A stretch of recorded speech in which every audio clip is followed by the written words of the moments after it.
Video like जरूर कर लीजिए और ऐसे वीडियो लगातार फ्री में पाने के लिए चैनल को तुरंत सब्सक्राइब कर लीजिए और बेल आइकन को जरूर टैप कर लीजिए ताकि आगे भी सारे वीडियो आपको मिलते रहे। यूट्यूब में फॉलो करते हैं तो प्लीज ये वाला फ्री टेलीग्राम चैनल जरूर ज्वाइन कर लीजिएगा। सारे नोटिफिकेशन सारे अपडेट यहीं पे आते हैं, ध्यान रखिए।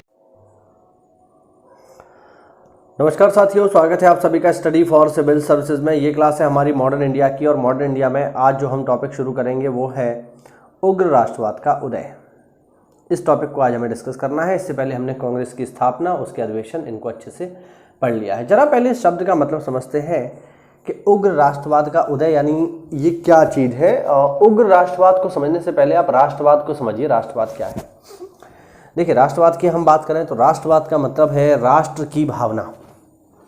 ठीक है, अंग्रेजों के आने से पहले तक ये देखिए, हमें मानना पड़ेगा कि अंग्रेजों ने भारत में आकर के एक महत्वपूर्ण चीज़ करी और वो है ये कि लोगों को ये एहसास दिलाया कि आप भारतीय हो। अंग्रेजों के आने से पहले तक अगर आप स्थिति देखो तो आप ये पाओगे कि विभिन्न छोटे छोटे राजा बटे हुए हैं, प्रत्येक राजा का अपना राज्य है और प्रत्येक राजा का जो पड़ोसी राज्य है वो उसका देश नहीं है, वो उसके लिए विदेश है। लेकिन फिर भारत में आगमन होता है अंग्रेजों का। अंग्रेज जब आते हैं तो वो एक राजा की भी मार लगाते हैं और उसके पड़ोसी राजा की भी मार लगाते हैं और इस तरीके से दोनों राज्यों पर कब्जा कर लेते हैं। जैसे हमने देखा राज्य हड़प नीति लॉर्ड डलहौजी की, है ना। तो इनमें बेसिकली हो क्या रहा है कि विभिन्न जो भारतीय राज्य हैं, जो भारत भूभाग के अंतर्गत आते हैं, उन सभी को धीरे धीरे अंग्रेजों ने अपने कब्जे में ले लिया। अब उन सब की बराबरी से मार लगा रहे हैं। मार लगाने में अंग्रेज कोई भेदभाव नहीं कर रहे हैं, बराबरी से मार लगा रहे हैं। अब जब मार लगाई जा रही है तो राजाओं को ये समझ में आ रहा है कि कल तक जिसको हम विदेशी समझते थे, जिसे हम दुश्मन समझते थे, वो दुश्मन नहीं है हमारा, वो तो हमारा भाई है जो हमारे साथ मार खा रहा है। और ये जो सोच है ये केवल भारत के राजाओं में नहीं, भारत की जनता में भी दिखाई देती थी। भारत में राष्ट्रवाद के उदय में जो प्रमुख भूमिका निभाने वाले तत्व हैं उनमें एक महत्वपूर्ण तथ्य साथियों रेल भी है। अब आपको जानकर आश्चर्य होगा कि रेल कैसे जो है राष्ट्रवाद को बढ़ावा दे सकती है। तो मैं यहाँ आपको बताना चाहूँगा कि रेल ने बहुत ही महत्वपूर्ण भूमिका अदा करी है भारत के राष्ट्रवाद के उदय में। कैसे? 1853 में रेल चली और रेल जब चली तो पहले तो केवल अंग्रेजों के लिए थी, उनके माल ढोने के लिए थी, लेकिन बाद में जनता के लिए भी खोल दी गई।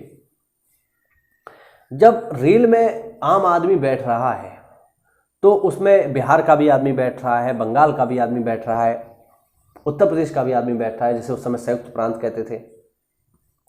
इसके अलावा गुजरात का भी बैठ रहा है, महाराष्ट्र का भी बैठ रहा है। और जब भी आप रेल में बैठते हैं तो आपको ये एहसास होगा कि ज़्यादातर रेल में जो चर्चाएं होती हैं वो राजनीतिक होती हैं। अब हो क्या रहा है, रेल में लोग बैठे हुए हैं, बिहार वाला भी कहानी सुना रहा है कि अंग्रेज हम पर जुल्म कर रहे हैं, उत्तराखंड का आदमी भी अपनी कहानी सुना रहा है कि हमारे ऊपर अत्याचार हो रहा है, मद्रास का आदमी भी कहानी सुना रहा है, महाराष्ट्र का आदमी भी कहानी सुना रहा है, कलकत्ता का आदमी भी, बंगाली भी अपनी कहानी सुना रहा है। यानी लोगों को ये एहसास हुआ कि हम सब लोग एक हैं और हम पर जुर्म करने वाला जो समुदाय है, जो हम पर जुर्म करने वाला जो समाज है वो एक है। और वो कौन है? वो है अंग्रेज। तो यहाँ से लोगों के मन में ये भावना विकसित हुई कि हम एक देश हैं, हम एक राष्ट्र हैं। अब इस भावना को आगे बढ़ाया किसने? कांग्रेस ने। लेकिन कांग्रेस के जो आंदोलन करने के तरीके हैं वो बहुत ही सामान्य है। मैंने आपको पहले भी बताया है कांग्रेस किस तरीके से आंदोलन करती है। वो शांतिपूर्ण तरीके से आंदोलन करती है, जैसे ज्ञापन देती है। ठीक है, वो बार बार ज्ञापन देगी, बार बार आपको चिट्ठी लिखेगी, मतलब सरकार को चिट्ठी लिखेगी, ज्ञापन देगी। ठीक है, हल्का फुल्का सामान्यतः धरना भी दे सकती है आपके ऑफिस के सामने। ये कांग्रेस के काम करने का तरीका है 1885 से लेकर 1909 तक। लेकिन 1909 में जैसे हम आते हैं तो कांग्रेस में कुछ अन्य नए नेता सम्मिलित होते हैं, जैसे बाल गंगाधर तिलक, ठीक है, बिपिन चंद्र पाल, लाला लाजपत राय। ये जो नेता है ये थोड़ा सा स्वभाव में उग्र है। इनका कहना यह है कि कांग्रेस जिस तरीके से राजनीति कर रही है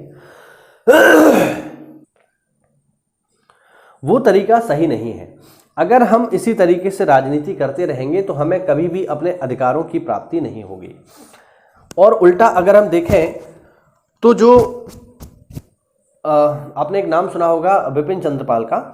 बिपिन चंद्र पाल ने तो कांग्रेस की राजनीति को भिखमंगी राजनीति कहकर पुकारा। उन्होंने कहा कि कांग्रेस तो भिखमंगी राजनीति करती है। उन्होंने इसको पॉलिटिकल मेंडिकेंसी कहा। उन्होंने कहा कांग्रेस बार बार अनुरोध करती है, बार बार ज्ञापन देती है, बार बार चिट्ठियां लिखती है और एक तरीके से भीख मांगती है अपने अधिकारों के लिए अंग्रेजों से कांग्रेस। लेकिन अब चीज़ें बदल रही हैं यहाँ पर, और अब 1905 के समय से उदय हो रहा है उग्र राष्ट्रवाद का। उग्र राष्ट्रवाद का मतलब ये हुआ कि ये वो लोग हैं जो अपने अधिकारों के लिए अब शांतिपूर्ण विरोध प्रदर्शन नहीं करेंगे, ये अपने अधिकारों के लिए हड़ताल भी करेंगे, ये अपने अधिकारों के लिए जुलूस भी निकालेंगे और ये अपने अधिकारों के लिए विदेशी वस्त्रों का या विदेशी चीज़ों का बहिष्कार भी करेंगे। ठीक है, ये हर वो तरीका अपनाएंगे जिससे सरकार परेशान हो, सरकार का तंत्र परेशान हो। इसीलिए इन्हें कहा जाता है उग्र राष्ट्रवादी। ठीक है, एक चीज मैं और स्पष्ट कर दूं कि ऐसा मत सोच लेना कि ये लोग उग्र राष्ट्रवादी हैं तो ये लोग गोलियां चला रहे हैं। नहीं, गोलियां नहीं चला रहे हैं, बस इनके विरोध करने का तरीका थोड़ा उग्र है। ये हड़ताल करते हैं, जुलूस निकलते हैं, ठीक है, विदेशी वस्त्रों की होली जलाते हैं, विदेशी चीज़ों का बहिष्कार करते हैं, लोगों को उद्वेलित करने वाले भाषण देते हैं, लेख लिखते हैं। इनमें प्रमुख नाम जो है बाल गंगाधर तिलक का आता है। और इनकी महत्ता आप ऐसे समझिए कि एक अंग्रेजी पत्रकार जो वैलेंटाइन शिरोल है जिसका नाम, और लंदन टाइम्स का संपादक था, वो भारत आता है और भारत में आने के बाद वो स्पष्ट रूप से बाल गंगाधर तिलक के लिए कहता है कि बाल गंगाधर तिलक भारत में अशांति के जनक हैं। ये हिंदू लोगों को बहुत अशांत करते हैं और उन्हें आंदोलन करने के लिए प्रेरित करते हैं। तो कहने का अर्थ है कि ये सारी चीज़ें हो रही हैं और इस प्रकार से जन्म होता है साथियों उग्र राष्ट्रवाद का। तो मैं उम्मीद करता हूं कि आपको समझ में आया होगा कि राष्ट्रवाद क्या है और राष्ट्रवाद के अंतर्गत उग्र राष्ट्रवाद क्या है। ठीक है, तो ये आज की क्लास में हमने परिभाषा समझी कि राष्ट्रवाद क्या होता है, उग्र राष्ट्रवाद क्या है। अगली क्लास में हम इसके जो फैक्ट हैं उनकी चर्चा कर लेंगे। उम्मीद करता हूं कि ये राष्ट्रवाद की परिभाषा आपको समझ आई होगी। तो ऐसा है साथियों, तो वीडियो को लाइक करिए, चैनल को सब्सक्राइब करिए और छोटे छोटे वीडियोस बनाने का मेरा उद्देश्य ये है कि आपको बिना बोर हुए ज़्यादा चीज़ें पढ़ने को मिल जाए। तो चलिए साथियों, मिलते हैं अगली क्लास में। तब तक के लिए जय हिंद, जय भारत, वंदे मातरम।